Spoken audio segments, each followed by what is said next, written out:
Hello friends, welcome back to my channel Gyan Sankalp. तो friends, आज मैं आपके लिए हिस्ट्री प्रैक्टिस सेट लेके आई हूँ। ये प्रैक्टिस सेट 5 है। ऑलरेडी मैंने 4 प्रैक्टिस सेट डाल रखा है।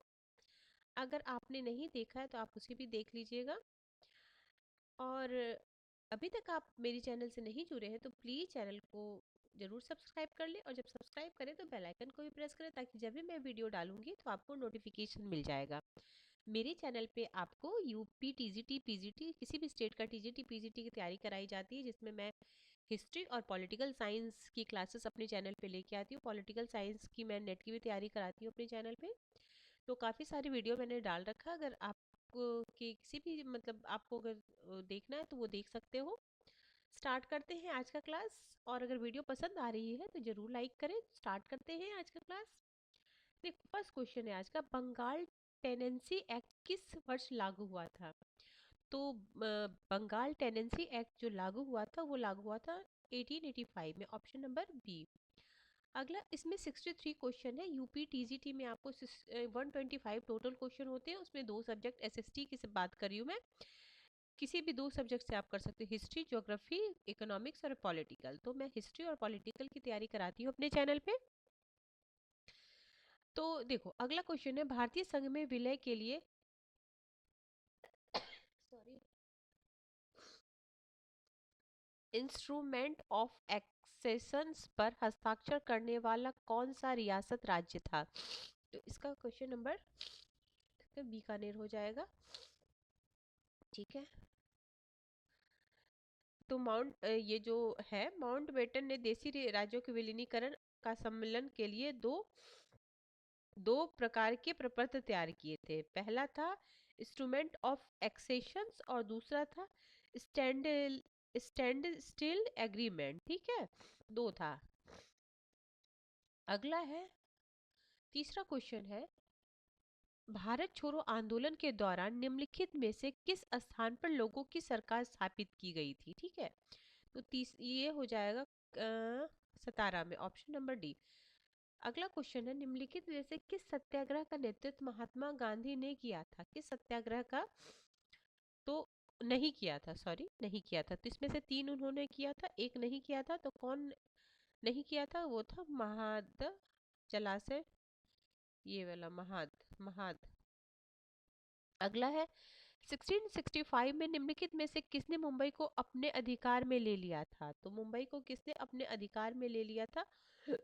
तो ये हो जाएंगे अर्णगियर ने, ऑप्शन सी। निम्नलिखित में से कौन सी पुस्तक विजया लक्ष्मी पंडित द्वारा नहीं लिखी गई? विजया लक्ष्मी पंडित द्वारा कौन सी नहीं लिखी है? तो option C, voice of the city, option number C the right answer. आयकर स्तंभ कहलाए गए, आयकर स्तंभ जो कहलाए गए वो कौन सा था? वो था स्तूपों की मेढ़ी, ऑप्शन नंबर डी। अगला, स्वराज भारत के राजनीतिक प्रयासों का लक्ष्य था, यह दादा भाई नौरोजी द्वारा कब बोला गया था? तो ये बोला गया था आपका कलकत्ता अधिवेशन जब 1906 में हुआ था। Option number B is the right answer.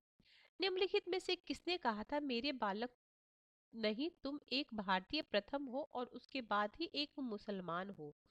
तो ऐसा बोलने वाले कौन थे? तो ऐसा बोलने वाले थे Mohammad Ali Jinnah, option number C Mohammad Ali Jinnah. Question number 10 पे चलते हैं। निम्नलिखित में से किसके शासन काल में विजयनगर राज्य अस्तित्व में आया था? तो किसके शासन काल में विजयनगर अस्तित्व में आया था? मोहम्मद तुगलक के, ऑप्शन नंबर बी। 1930 के दशक में बिहार में किसान आंदोलन का नेतृत्व किसने किया था? तो 1930 में जो किसान आंदोलन का किया था वो किए थे सहजानंद सरस्वती। ठीक है, Sahajanand Saraswati, option number C is the right answer. अगला क्वेश्चन नंबर 12 है, ब्रिटिश सेना में सेवारत भारतीय सैनिकों का पहला विद्रोह हुआ था? तो कहाँ हुआ था पहला विद्रोह? वेल्लोर में हुआ था, ऑप्शन सी। संविधान की मसौदा समिति निम्न के सम्मुख अमुक प्रस्ताव किसने प्रस्तावित किया था, प्रस्तुत किया था? तो किसने प्रस्तुत किया था? तो जवाहरलाल नेहरू ने किया था, ऑप्शन ए। अगला है, महालवाड़ी बंदोबस्त की नीति की पहल किसने की थी? तो महालवारी बंदोबस्त की जो वो किया था, वो किसने किया था? हॉल्ट मैकेंजी ने किया था। Option number C. अगला है, निम्नलिखित में कौन सी एक कालिदास की रचना वैदिक पौराणिक साहित्य में प्रचलित विषय वस्तु पर आधारित नहीं है?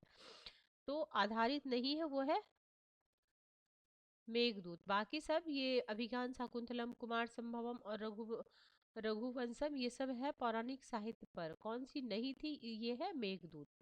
ठीक है। पहली रेलगाड़ी भारत में किसके द्वारा रेल लाइन किसके द्वारा बिछाई गई थी? तो जो पहली रेल लाइन बिछाई गई थी, लॉर्ड डलहौजी के द्वारा। Option number B is the right answer. अगला, किस वर्ष कलकत्ता में से आगरा के मध्य प्रथम टेलीग्राफ टेलीग्राम लाइन प्रारंभ की गई थी? तो 1853। सर कॉलिन स्टॉक मैनक्रिफ का संबंध है, तो इनका जो संबंध है वो किससे है? तो इनका संबंध है सिंचाई से। ऑप्शन में क्या क्या था? नागरिक सुधार था, रेलवे था, शिक्षा था, सिंचाई था। सिंचाई से किसका? सर कॉलिन स्टॉक मैनक्रिफ का। अगला, मोहम्मद बिन तुगलक द्वारा चलाई गई सांकेतिक धातु किस धातु से थी? मुद्रा, सांकेतिक मुद्रा किस धातु से थी? तो वो थी तांबा से। Option number C is the right answer. Next question है, वह भक्ति काल का संत जिसके पास विभिन्न जातियों के 12 शिष्य थे? तो वे थे रामानंद थे, वो नाम रामानंद थे। Option number A is the right answer. अगला है, किस भक्तिकालीन संत ने पहली बार अपने उपदेश में हिंदी भाषा का प्रयोग किया था? तो किसने किया था? ऑप्शन है कबीर, तुलसीदास, रामानंद और दादू। तो ये हो जाएंगे option number C, Ramanand. Option number C. निम्नलिखित किसको में से निम्नलिखित शासकों में से किसने राम सीता के अंकन से युक्त सिक्के चलवाए थे? तो राम सीता के अंकन से अकबर ने चलवाए थे। वे अमीर जिसके पूर्वज मुगल शासक में पहले ही सेवारत होते थे कहलाते थे? तो इसका हो जाएगा, कोई नहीं है इसमें, रुक जाओ, इसका एक्सप्लेन मैं आपको बता देती हूँ। 23, एक मिनट। देखो, चगताई वंश के शासकों द्वारा 23 का है, डीएन में से कोई नहीं ना। वे अमीर जिनके पूर्वज मुगल शासक में पहले ही सेवारत होते थे कहलाते थे। तो चगताई वंश के शासकों द्वारा मिर्जा उपाधि का प्रयोग किया जाता था, जबकि खान खाना की उपाधि मुगल बादशाह द्वारा विशेष सेवा के उपलक्ष्य में दी जाती थी, जबकि भारतीय अमीर के संतानों को शेख ज्यादा कहा जाता था। अच्छा, वे अमीर जिसके पूर्वज मुगल शासक में पहले से सेवारत थे, वो कोई नहीं है, इनमें से कोई नहीं। Option number D. ठीक है। एक बार मैं फिर से, देखो, चगताई वंश के शासकों द्वारा मिर्जा की उपाधि दी जाती थी, और जबकि खानदान ये किसकी जबकि खानदान की उपाधि मुगल बादशाह द्वारा विशेष सेवा खान खाना की उपाधि विशेष उपाधि दी जाती थी, विशेष उपलक्ष्य में उपाधि दी जाती थी, और जबकि भारतीय अमीर के संतानों को शेखजादा की उपाधि दी जाती थी। अगला है, वह कौन सी मुगल राजसी महिला थी जिसकी मृत्यु के पश्चात बहुत से राजपूत अमीरों ने अकबर के साथ अपने सिरों को मुड़वा लिया था? ठीक है, अपने सिरों को मुड़वा लिया था वो, तो वो कौन सी थी? थी Hamida Bano Begum. Option number B. जाति एवं नस्ल संबंधी समस्त भेदभाव समाप्त करने हेतु एवं महानिर्वाण तंत्र में प्रतिष्ठ विवाह का शैव स्वरूप अंगीकार करने का सुझाव किसने दिया था? तो ये राजा राम मोहन रॉय। अगला क्वेश्चन है, शेर शाह प्रारंभिक जीवन अतालिक नियुक्ति हुआ था? तो ऑप्शन इसका हो जाएगा बहार खां के अधीन, बहार खान के अधीन। Option number A. निम्नलिखित में से किसने कश्मीर में शालीमार और निशात बाग की नींव डाली? ये काफी इंपॉर्टेंट क्वेश्चन है और कई बार एग्जाम में आया हुआ है। ठीक है। अकबर ने मोइनुद्दीन चिश्ती की दरगाह की प्रथम यात्रा कब की थी? तो इसकी यात्रा की थी 1562 में। दिल्ली के किस सुल्तान ने सीरी के दुर्ग की नींव डाली थी? तो सीरी की जो नींव डाली थी वो थे आपके अलाउद्दीन खिलजी, ऑप्शन सी। निम्नलिखित में से क्या सिकंदर लोदी से संबंधित नहीं है? सिकंदर लोदी से संबंधित क्या नहीं है?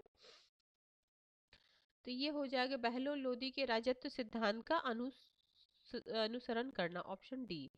दिल्ली सल्तनत के अंतर्गत निम्न में से कौन सा एक सिक्का प्रचलन में नहीं था? देखो कौन कौन ऑप्शन है, दाम है, टंका है, जीतल है, दो गानी है। तो उस समय जो था वो आपका दाम नहीं था, ऑप्शन ए। मृत्यु के उपरांत कुतुबुद्दीन ऐबक को दफनाया गया था।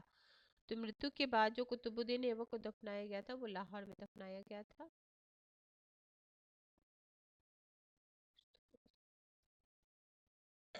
क्वेश्चन नंबर हमारा 33।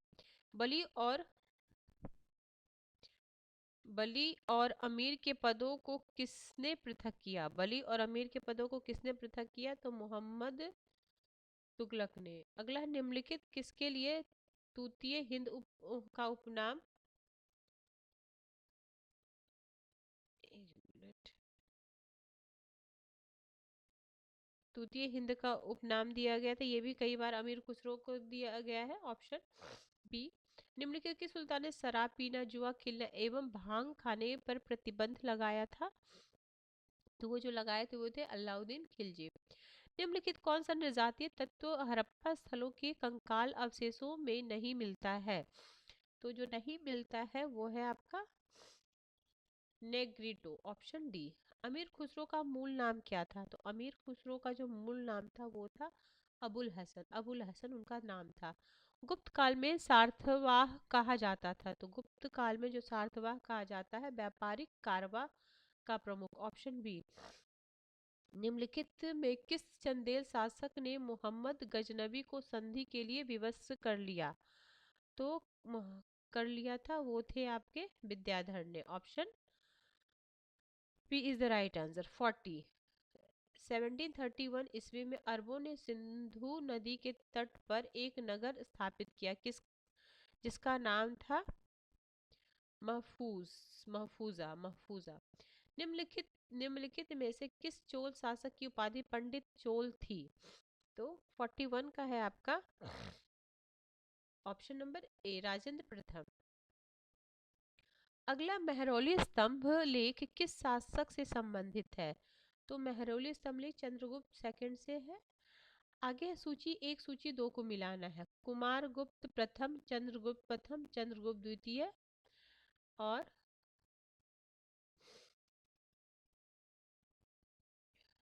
ठीक है। अब मैच, सॉरी मैं मैच कर देती हूँ, क्या है इधर।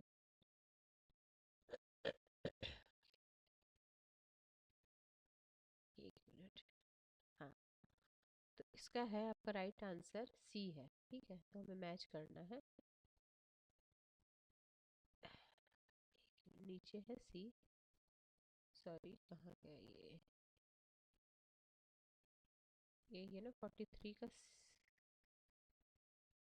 एक मिनट, सी है इसका। तो फर्स्ट का 3, एक मिनट,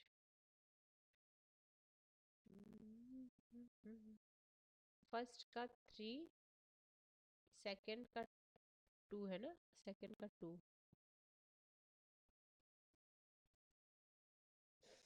सेकंड का 2 और फर्स्ट लास्ट ऐसे 3 2 1 है ना। ये 2 हो गया और ये हो गया 1, ठीक है। देखो कुमारगुप्त हो गए आपके महादेवी अनंत देवी, चंद्रगुप्त प्रथम महादेवी कुमार देवी, चंद्रगुप्त द्वितीय की महादेवी कुपेट।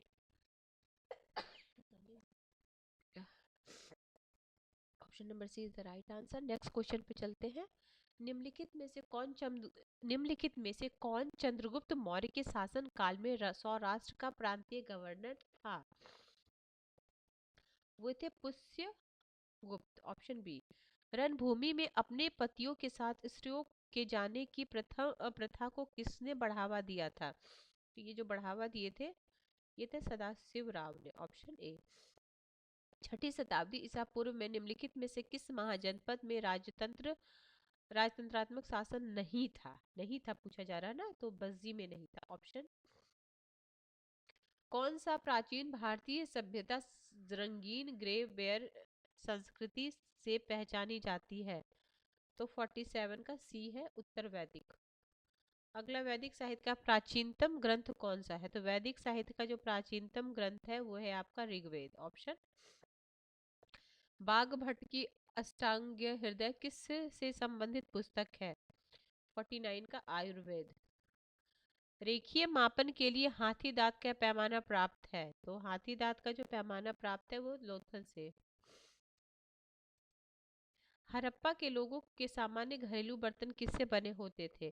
तो हड़प्पा के लोगों के जो सामान्य बर्तन होते थे वे मिट्टी की बने हुए थे, होते थे ऑप्शन सी। डोमिनियन पद स्टेट के डोमिनियन पद के प्रदान करने के आधार पर भारत एवं पाकिस्तान की दो केंद्रीय सरकार को आंतरिक करने का सुझाव किसने दिया था? तो 52 का है option number D, BP Menon और सरदार पटेल।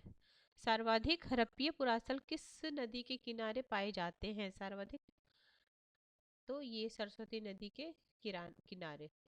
अगला है हड़प्पा कालीन स्थल का सूची है और उसमें मिलान करना है, तो देखते हैं। Question number 54। देखो, मोहनजोदड़ो है, लोथल है, कालीबंगा, सुतकुत्रा है, नगर दुर्ग।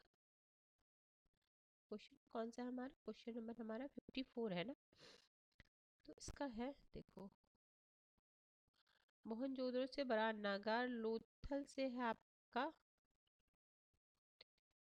ठीक है, कालीबंगा से है नगरदुर्ग और निचली बस्ती, सुरकोता नगरदुर्ग किले की निचली बस्ती। Option A B is the right answer. निम्नलिखित में कौन सा एक पशु हड़प्पा सभ्यता में मौजूद था? तो इसमें जो मौजूद था हड़प्पा सभ्यता में वो हाथी था, बाकी ऑप्शन देखो जिराफ, कंगारू, सियार ये नहीं था। बसूली छेनी भेद वाला गोल पत्थर किस संस्कृति के थे? तो ये थे आपके नवपाषाण युग ऑप्शन ए। 1863 में रॉबर्ट ब्रुसफुट के हस्त कुठार मिला था, तो रॉबर्ट ब्रुसफुट का जो हस्त कुठार मिला था वो था ऑप्शन पल्लवरम में।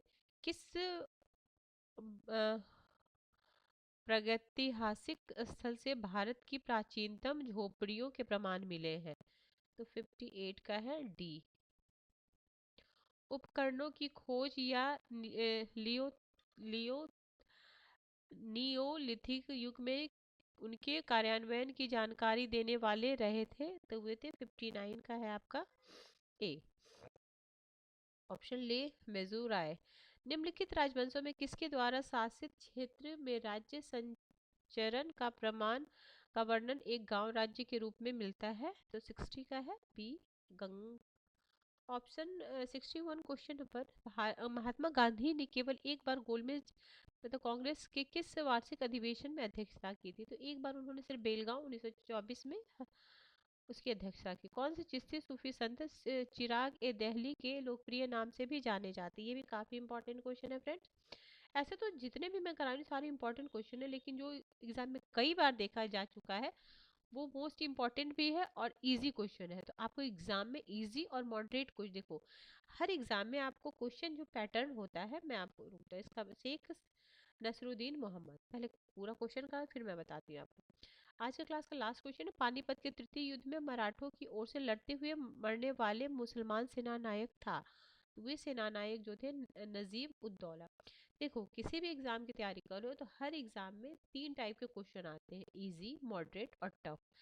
तो जैसे परसेंटेज ऑफ क्वेश्चंस जैसे मॉडरेट हुआ तो उसको मॉडरेट टाइप का क्वेश्चन, मॉडरेट किस टाइप के क्वेश्चन होते हैं, इजी कौन से क्वेश्चन है? सबसे पहले मैं ये आपको इजी जो कई बार एग्जामों में आया हुआ है, जो आपने कई बार उस क्वेश्चन को देखा है वो क्वेश्चन आप कर रहे हो, वो क्वेश्चन इजी लेवल में आता है। मॉडरेट जो मतलब आया ही हुआ है बट बहुत सारे एग्जामों में नहीं आया हुआ है, आपने बहुत बार नहीं देखा, मॉडरेट। और टफ होता है जो बहुत एकदम नया क्वेश्चन होता है जो कभी आपने देखा ही नहीं है। तो टफ क्वेश्चन का जो परसेंटेज होता है क्वेश्चन पेपर में वो काफ़ी कम होता है। अगर आप किसी भी एग्जाम में क्रैक करना है, किसी एग्जाम में को आपको निकालना है, मैं अपने ये जो किसी भी कॉम्पिटिटिव एग्जाम की बात कर रही हूँ, तो उसमें आपको इजी और मॉडरेट क्वेश्चन को बिल्कुल भी गलत नहीं करना है। टफ क्वेश्चन आपको नहीं आता तो बहुत लोग को नहीं आता है। तो टफ क्वेश्चन हो सकता है तुक्के में सही हो जाए या नहीं भी हो, लेकिन जो इजी और मॉडरेट क्वेश्चन होते हैं उसको तो गलत करना ही एक गुनाह है। तो आप समझो कि आप पहले ही कंपटीशन से बाहर हो गए। इसीलिए कई बार रिवीजन करने का क्या होता है ना, आपने कई बार अगर एग्जाम आप ऑलरेडी दे चुके हो तो आपने देखा होगा एग्जाम में आप काफी जाना हुआ भी क्वेश्चन गलत कर बैठते हो। वो क्यों कर बैठते हो? लैक ऑफ प्रैक्टिस, प्रैक्टिस की कमी के कारण। तो इसीलिए ज्यादा से ज्यादा प्रैक्टिस करो कि वो क्वेश्चन आपसे गलत होगा ही नहीं। तो आपका एग्जाम क्रैक करना काफी आसान हो जाएगा किसी भी। इसीलिए जब भी किसी भी आप टॉपर से देखते हो तो क्या बोलते हैं, पढ़ो जितना लेकिन रिवीजन उससे 2 गुना ज्यादा ही करो। ये नहीं कि हम एक दिन में बहुत नई नई चीजें पढ़ ले और पीछे वाला जो चीज है वो हम पढ़े ही नहीं। हर दिन जो आपने पिछले दिन पढ़ा था उसको आने वाले दिन में पहले पढ़ो, फिर नई चीजें को उठाओ, फिर अगले दिन उस दोनों चीज जो 2 दिन आपने पढ़ा वो दोनों चीज को तीसरे दिन पढ़ो, फिर चौथे दिन आपने कुछ नया पढ़ा, फिर जो 3 दिन आपने जो नया पिछले पढ़ा था उसको पढ़ो। फिर जो जो आपका पहला दिन है उसका 3-4 दिन का रिवीजन हो जाएगा। 3-4 दिन उसी चीज को आपने पढ़ लिया होगा तो आपको पूरे अच्छे से याद हो जाएगा। और हैंडी नोट्स बनाओ, क्योंकि हैंडी नोट्स वो होता है जो आप कई बार भूल जाते हैं, जैसे ईसवी सन डेट वाला जो होता है, फैक्चुअल क्वेश्चंस होते हैं, तो वो हम भूल जाते हैं और कंफ्यूजन हो जाता है। तो उस चीज को बार बार लिख लो एक जगह और उसको कई बार एग्जाम से खासकर पहले उस चीज को पढ़ो, तो काफी आसानी हो जाएगी। तो ठीक है फ्रेंड्स, आज के क्लास में इतना ही है। नेक्स्ट क्लास में मैं आपके लिए और भी क्वेश्चन प्रैक्टिस सेट लेके आऊंगी। अगर किसी वजह से ये चैनल हेल्प कर रहा है तो जरूर चैनल को सब्सक्राइब कर लें, और जब सब्सक्राइब करें तो बेल आइकन को भी प्रेस करें ताकि जब भी मैं वीडियो डालूंगी तो आपको नोटिफिकेशन मिल जाएगा। तो मिलते हैं हम नेक्स्ट वीडियो में। Till then bye bye.